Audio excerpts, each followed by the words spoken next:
परमेश्वर ने मूसा से कहा, क्या तेरा परमेश्वर का हाथ छोटा पड़ गया है? परमेश्वर ने कहा, क्या तेरे परमेश्वर का हाथ छोटा पड़ गया है? या तेरा परमेश्वर बिना समुद्र के?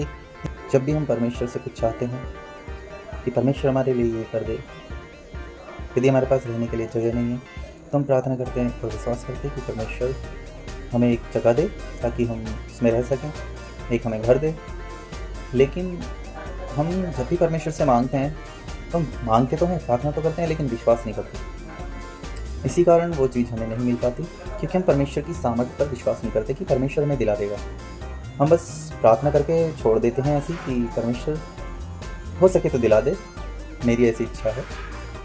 लेकिन हम उस विश्वास से नहीं कह पाते कि परमेश्वर तू महान है और तू हमें हमारी ज़रूरतों की हर एक वस्तु को दिला सकता है और मैं तुझसे मांगता हूँ और तू मुझे दिला देगा, क्योंकि तू बहुत महान परमेश्वर है। ऐसे करके हम नहीं मांगते और ना हम विश्वास करते उस चीज़ पे, इसीलिए वो वस्तु हमारे पास नहीं रहती और ना ही हमें मिलती, क्योंकि हम विश्वास नहीं करते। मांगते हैं लेकिन विश्वास नहीं कर पाते।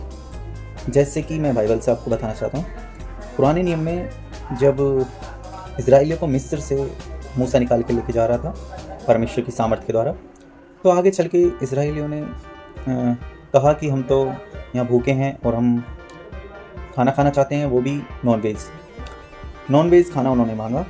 तो परमेश्वर को इस बात से क्रोध आया क्योंकि उन्होंने इसकी परीक्षा की थी।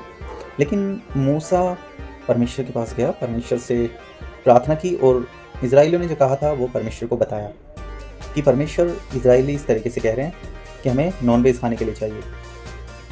तो परमेश्वर ने मूसा से कहा कि कल ये इजराइली इतना नॉन वेज खाएंगे कि इनके नाक के नथनों से बाहर आने लगेगा। परमेश्वर ने क्या बोला कि इतना नॉन वेज खाएंगे, इतना नॉन वेज मिलेगा तुम्हें कि तुम्हारे नाक के नथनों से नॉन वेज बाहर आने लगेगा। और जबकि वहाँ पे खाने के लिए कुछ नहीं था, जंगल था। तो मूसा वहाँ पे क्या कहता है? मूसा कहता है कि हे परमेश्वर, यदि हम इस समुद्र की सारी मछलियाँ पकड़ कर इन्हें खिलाएं, इन्हें दें, तो भी इनका पेट नहीं भरेगा और इतना नहीं खा पाएंगे कि इनके नाक के नथनों से बाहर आए। कुछ ऐसा उसका मतलब था मूसा का कि यदि हम इतना खाना जितना आप बोल रहे हैं परमेश्वर की, इतना नॉनवेज मिलेगा, इनके नाक के नथनों से बाहर आने लगेगा, तो हमें समुद्र की सारी मछलियाँ पकड़नी पड़ेंगी। कुल मिला के ये है उसका मतलब। तो परमेश्वर ने मूसा से क्या बोला? परमेश्वर ने मूसा से कहा, क्या तेरा परमेश्वर का हाथ छोटा पड़ गया है? परमेश्वर ने कहा, क्या तेरे परमेश्वर का हाथ छोटा पड़ गया है? या तेरा परमेश्वर बिना समुद्र के इन्हें मछलियाँ नहीं खिला सकता, नॉनवेज नहीं खिला सकता? परमेश्वर का मतलब ये था। लेकिन मूसा क्या देख रहा था कि हम कहाँ से खाएंगे इतना नॉनवेज, हम कहाँ से लाएंगे इतना नॉनवेज, कहाँ से इतनी मछलियाँ पकड़ेंगे हम? वो देख रहा था, वो अपनी सामर्थ्य को देख रहा था, वो इजराइलियों की सामर्थ्य, वो आसपास के एरिया को देख रहा था कि कहाँ से आएंगी, क्या पेड़ से टूटेंगी या समुद्र से आएंगी, या हमें क्या करना पड़ेगा कि इतनी सारी मछलियाँ आएंगी। लेकिन वो परमेश्वर की सामर्थ्य पर विश्वास नहीं कर रहा था। लेकिन परमेश्वर क्या कह रहे हैं कि क्या तेरे परमेश्वर यहोवा का हाथ छोटा पड़ गया है कि उन्हें मछलियाँ नहीं खिला सकता? और नेक्स्ट डे क्या हुआ?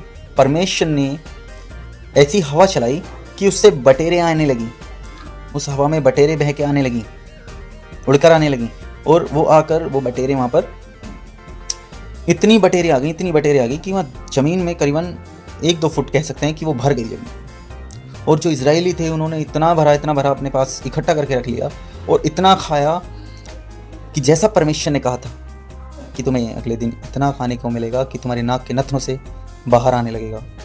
बिल्कुल जस्ट वैसे ही, सेम बिल्कुल वैसे ही हुआ। और उन्होंने इतना बटोरा, इतना खाया कि उन्हें हीक आने लगी। तो मैं ये कहना चाहता हूँ, हम क्या समझते हैं? हम ये समझते हैं कि हमने जो प्रार्थना की वो होगा कैसे, बल्कि हमें परमेश्वर पर विश्वास करना चाहिए कि परमेश्वर हमें कहीं से भी कैसे भी हमारे हर एक ज़रूरत की चीज़ का बंदोबस्त करते हैं।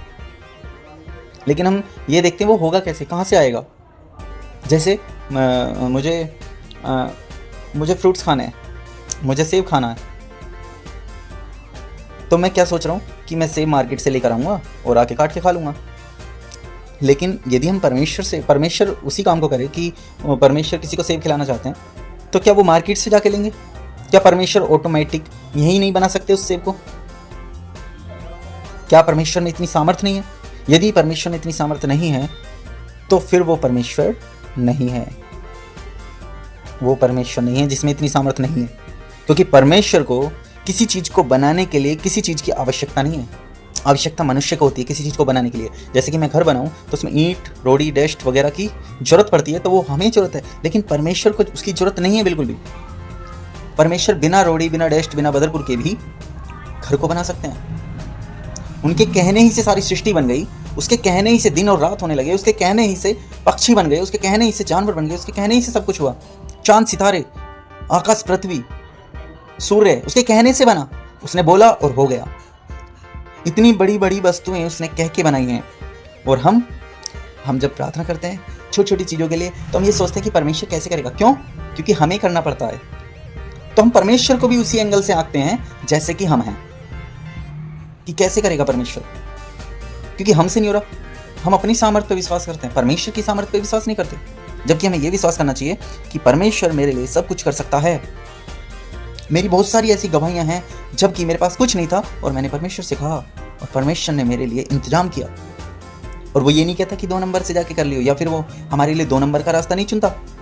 वो ज्योति में ईमानदारी से कमाई की, मेहनत की, मजदूरी से आपको वो सारी चीजें दे देगा। वो आपके काम में उन्नति करेगा। तो मेरे भाई, हमेशा परमेश्वर की सामर्थ्य पर विश्वास कीजिए। यदि हम प्रार्थना कर रहे हैं तो आप ये भी विश्वास रखिए कि जो हम प्रार्थना कर रहे हैं वो हो जाएगा। हमारा वो परमेश्वर है, यीशु मसीह। सबको जय मसीह। धन्यवाद।